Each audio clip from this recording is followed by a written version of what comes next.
जय हिंद मेरे दोस्तों, और आपका स्वागत है आपके प्यारे से यूट्यूब चैनल प्रीतम एकेडमी में। तो दोस्तों मैं हूं सूरज कुमार। तो दोस्तों मैं आपके लिए फिर से एक 16 क्वेश्चन का सेट लेकर आया हूं, और यह सेट आपके एग्जाम के दृष्टिकोण से, क्लास 10 के एग्जाम के दृष्टिकोण से बहुत ही इंपॉर्टेंट है। तो चलिए इन सारे क्वेश्चन को अच्छे से समझते हैं और सॉल्व करते हैं। तो दोस्तों हमारे पास पहला नंबर का प्रश्न है, विद्युत का अच्छा चालक है। आपको इन चारों ऑप्शन में बताना है कि विद्युत का अच्छा चालक कौन करता है। तो जो ए नंबर का ऑप्शन है वो है लकड़ी, बी नंबर का ऑप्शन है वो है प्लास्टिक, सी नंबर का ऑप्शन है कार्बन, डी नंबर का ऑप्शन है चांदी। तो दोस्तों आप लोगों ने बुक में पढ़ा होगा कि जो चांदी होता है विद्युत का सबसे अच्छा चालन करता है, यानी जो डी नंबर का ऑप्शन हो जाएगा ये आपका करेक्ट हो जाएगा। अब चूंकि ये देखिए ऑप्शन नंबर सी में कार्बन की बात आ ही गई है, तो मैं कार्बन के बारे में कुछ टिप्पणी देना चाहूँगा कि कार्बन का 2 अप्रूफ होता है। पहला जो अप्रूफ होता है वो हीरा होता है, दूसरा जो अप्रूफ होता है वो ग्रेफाइट होता है, और इन दोनों में एक जमीन आसमान का फर्क है, जबकि ये कार्बन का ही अप्रूफ है। क्या जमीन का आसमान का फर्क है कि जो हीरा जो होता है वो विद्युत का कुचालन है, जबकि जो ग्रेफाइट जो होता है विद्युत का सुचालक है। यानी कि ग्रेफाइट में विद्युत पास होता है जबकि हीरा में विद्युत पास नहीं होता है, और हीरा जो है वो बहुत कठोर होता है और ग्रेफाइट बहुत ही भंगुर होता है। ये आपको मैंने नॉलेज के लिए बता दिया, इससे भी क्वेश्चन आ सकता है, तो आप लोग को इस बात को ध्यान रखना है, ठीक ना। तो चलिए अब हम लोग क्वेश्चन नंबर 2 पर आते हैं। तो जो क्वेश्चन नंबर 2 है वो है समतल दर्पण की फोकस दूरी होती है। तो दोस्तों समतल दर्पण की जो फोकस दूरी होती है वो अनंत होती है, यानी जो ए नंबर का ऑप्शन है आपका करेक्ट हो जाएगा। अब चलिए क्वेश्चन नंबर हम लोग 3 पर आते हैं। बुझा हुआ चूना है। आपको इन चारों जो आपको ये चारों जो अनुसूत्र नजर आ रहे हैं, इसमें से आपको बताना है कि कौन सा जो सूत्र है वो बुझा हुआ चूना का है। तो ये जो बी नंबर का ऑप्शन है आपका CaO, यह बुझा हुआ चूना का होता है, यानी बी नंबर का ऑप्शन आपका करेक्ट हो जाएगा। अब चलिए क्वेश्चन नंबर हम लोग 4 पर आते हैं। ताम्र एवं टीन के मिश्र धातु को कहते हैं। तो दोस्तों आपको बताना है कि ताम्र एवं टीन से मिलकर जो मिश्र धातु बनता है उसे हम लोग क्या कहते हैं, तो उसे हम लोग कांसा कहते हैं, यानी ये नंबर का ऑप्शन आपका करेक्ट हो जाएगा कांसा। तो चलिए अब हम लोग क्वेश्चन नंबर 5 पर आते हैं। मैग्नीशियम पाया जाता है। तो दोस्तों मैं बता दूं मैग्नीशियम क्लोरोफिल में पाया जाता है, यानी जो ए नंबर का ऑप्शन क्लोरोफिल यह सही हो जाएगा। अब चलिए हम लोग क्वेश्चन नंबर 6 पर आते हैं। तो जो क्वेश्चन नंबर 6 है वो है एल्कोहल में कौन सा तत्व उपस्थित है। तो एल्कोहल में इन चारों ऑप्शनों में बताना है आपको कौन सा तत्व उपस्थित है। तो जो डी नंबर का ऑप्शन आपको नजर आ रहा है नाइट्रोजन, यह आपका करेक्ट हो जाएगा क्योंकि अल्कोहल में नाइट्रोजन उपस्थित होता है। तो अब जो हमारा 7 नंबर क्वेश्चन है वो है अमोनिया के अणु में नाइट्रोजन एवं हाइड्रोजन के परमाणु की संख्या का अनुपात है। तो दोस्तों आपको बताना है कि जो अमोनिया होता है उसमें नाइट्रोजन एवं हाइड्रोजन के परमाणु की संख्या का अनुपात क्या है। तो मैं बता दूं ये जो डी नंबर का ऑप्शन आपको नजर आ रहा है 1:3, यह करेक्ट हो जाएगा। यही क्या होता है, अमोनिया में नाइट्रोजन एवं हाइड्रोजन का अनुपात होता है, यानी अगर आपके पास 1 ग्राम नाइट्रोजन है तो उसमें 3 ग्राम हाइड्रोजन होगा, और जब ये दोनों कंबाइन करेंगे, यानी नाइट्रोजन 1 ग्राम नाइट्रोजन और 3 ग्राम हाइड्रोजन जब कंबाइन करेंगे तब अमोनिया बनेगा। ठीक, तो हमारा जो 8 नंबर का प्रश्न है वो है ब्यूटेन के कितने समावेश संभव है। तो मैं बता दोस्तों ब्यूटेन के 2 समावेश संभव है, यानी जो बी नंबर का ऑप्शन हो जाएगा आपका करेक्ट हो जाएगा। अब मैं समावेश के बारे में कुछ बता दूं कि समावेश जो होता है यह क्या होता है, सुनिएगा। जो समावेश होता है वो होता है कि समान अनुसूत्र, लेकिन उसका जो संरचना सूत्र होता है वो अलग अलग होता है। मेरा कहने मतलब ये है कि जो ब्यूटेन होता है, ब्यूटेन का जो अनुसूत्र होता है वो क्या होता है, C4H10 होता है। ये क्या इसका ब्यूटेन का अनुसूत्र है, लेकिन जो इस अनुसूत्र से जो स्ट्रक्चर बनता है ये 2 टाइप का स्ट्रक्चर बनता है, और ये जो 2 टाइप का स्ट्रक्चर बना है ये दोनों अलग अलग होता है, और इन दोनों टाइप के स्ट्रक्चर का जो गुणधर्म होता है ये भी अलग अलग होता है। तो मेरा कहने का मतलब ये क्या है कि समान अनुसूत्र, लेकिन जो उसका स्ट्रक्चर बनता है वो अलग अलग बनता है। तो इस टाइप का जितने भी होते हैं ये क्या कहलाते हैं, समावेश कहलाते हैं। तो इस C4H10 से दो टाइप के स्ट्रक्चर बन सकते हैं, यानी जो ब्यूटेन है इससे 2 टाइप के समावेश संभव है, यानी जो बी नंबर का ऑप्शन ये आपका करेक्ट हो जाएगा। अब ये 2 क्या क्या है तो सुनिएगा। देखिए जो पहला नंबर का जो स्ट्रक्चर बनेगा वो होता है नॉर्मल ब्यूटेन। क्या होता है नॉर्मल ब्यूटेन, जिसे आप लोग 11 क्लास में पढ़िएगा। नॉर्मल ब्यूटेन आखिर से क्यों बोलते हैं, या फिर उसे एन ब्यूटेन भी बोलते हैं। जो दूसरा जो होता है वो होता है 2-मिथाइल प्रोपेन, या फिर उसे हम लोग आइसोब्यूटेन भी बोलते हैं। तो चलिए एक एक करके दोनों के स्ट्रक्चर को देखते हैं।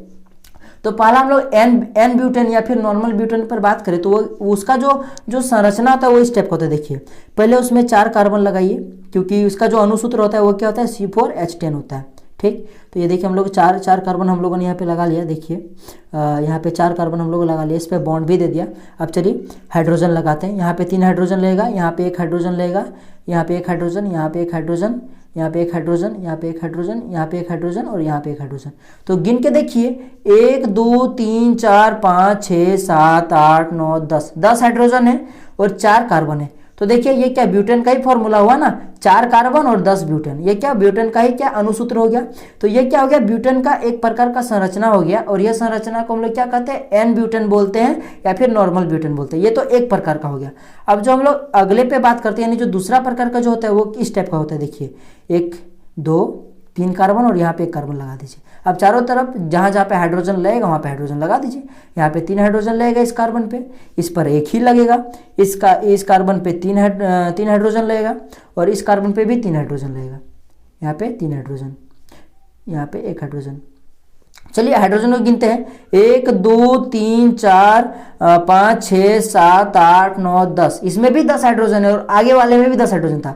1 2 3 4, इसमें 4 कार्बन है, उसमें भी 4 कार्बन था।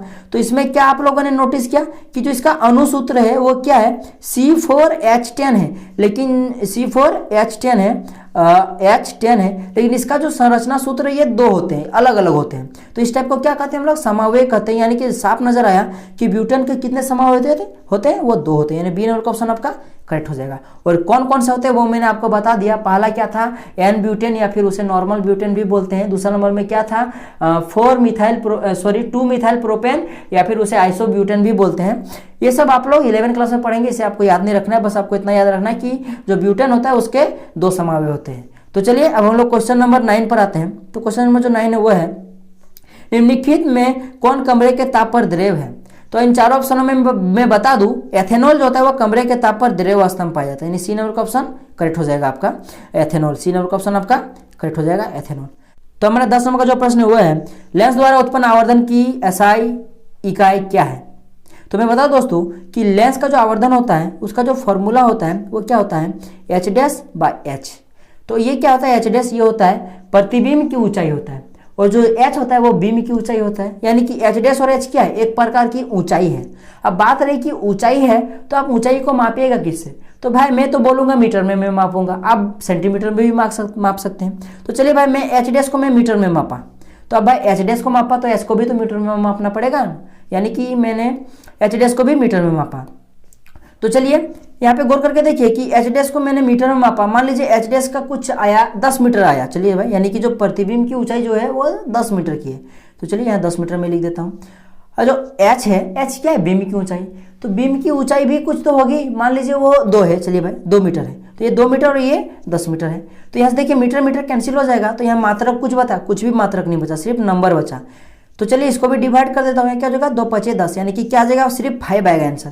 यहाँ पे मीटर नहीं आएगा क्योंकि मीटर यहाँ कट चुका है, यानी मात्रक पूरी तरह से कट चुका है, यानी इसमें मात्रक नहीं है, सिर्फ नंबर है। तो यानी कि जो लेंस का आवर्धन का जो सूत्र होता है, यानी जो लेंस का आवर्धन होता है उसमें मात्रक नहीं होता है, यानी उसमें कोई ऐसा यूनिट नहीं होता है, उसमें क्या होता है, मात्रकहीन होता है वो, यानी मात्रक विहीन होता है, उसमें मात्रक नहीं होता है। यानी डी नंबर का ऑप्शन आपका करेक्ट हो जाएगा।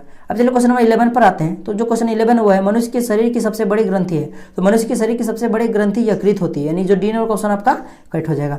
अब चलिए क्वेश्चन नंबर 12 पर आते हैं। जो क्वेश्चन नंबर 12 है वो है, एक अणुसूत्र विभिन्न सूत्र वाले यौगिक कहलाते हैं। यहाँ पे थोड़ा सा प्रिंट मिस्टेक है, यहाँ पे विभिन्न और सूत्र के बीच में यहाँ पे संरचना होगा, क्या हो जाएगा, संरचना होगा।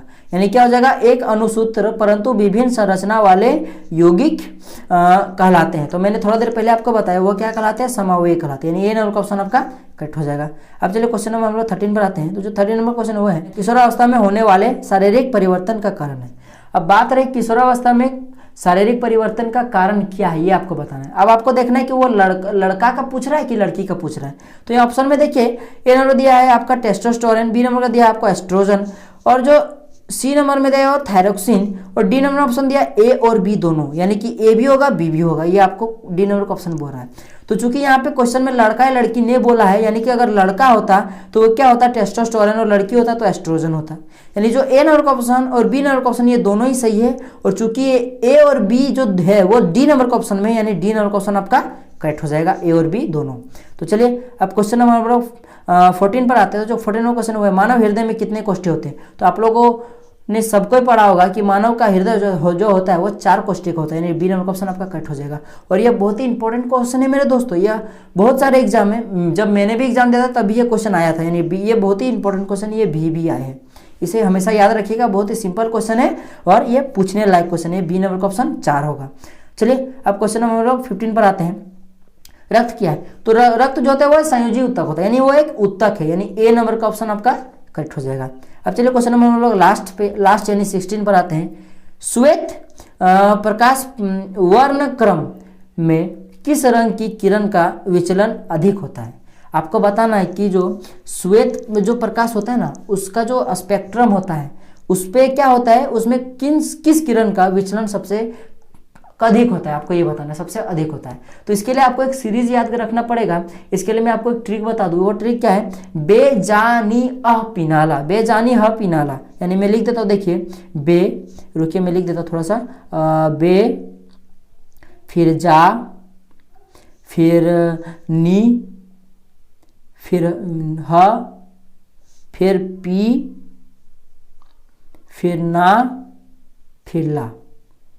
तो अब बात रही मैंने इसे क्यों लिखा, तो देखिए सबसे पहले बैगनी है, फिर दूसरा नंबर जा यानी कि जामुनी है, 3 नंबर में नी मतलब नीला है, 4 नंबर में ह माने हरा है, 5 नंबर में पी मतलब पीला है, और 6 नंबर में ना मतलब नारंगी है, 7 नंबर में ला मतलब लाल है। इसे आपको याद रखना है, बेजानी ह पीनाला, ये आपको याद रखना है।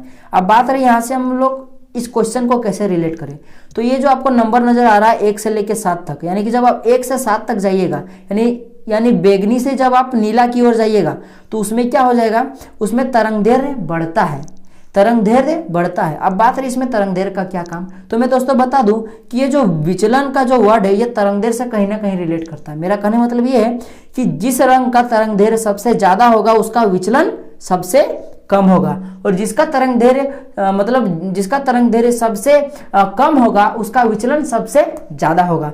तो मैंने क्या कहा, बैगनी से जब आप लाल की ओर आते हैं, यानी कि जब 1 से लेकर आप 7 की ओर आते हो तब आपका क्या होता है, उसका तरंगदैर्घ्य बढ़ता है, यानी लाल जो है सबसे नीचे 7 नंबर में, इसका तरंगदैर्घ्य सबसे ज्यादा होगा, उससे कम नीला का होगा, उससे कम पीला का होगा, उससे कम हरा, फिर नीला, फिर जामुनी, फिर बैगनी, यानी बैगनी का सबसे कम तरंगदैर्घ्य होगा, और जिसका सबसे कम तरंगदैर्घ्य होगा वह सबसे अधिक विचलन करेगा, यानी कि जो आपका बैगनी होगा वह सबसे अधिक विचलन करेगा। यह सीरीज आपको याद रखना है।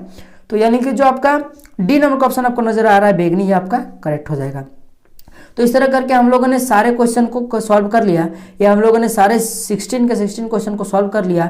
तो आई होप कि आपको पसंद आया होगा वीडियो। अगर पसंद आया होगा तो लाइक कर दीजिएगा, और जिन्होंने अभी तक चैनल को सब्सक्राइब नहीं किया वो चैनल को सब्सक्राइब कर लें, और हाँ बेल का आइकन दबाना ना भूलें। तो दोस्तों मिलते हैं अगले वीडियो में, तब तक के लिए जय हिंद, जय भारत, और आपका दिन शुभ हो।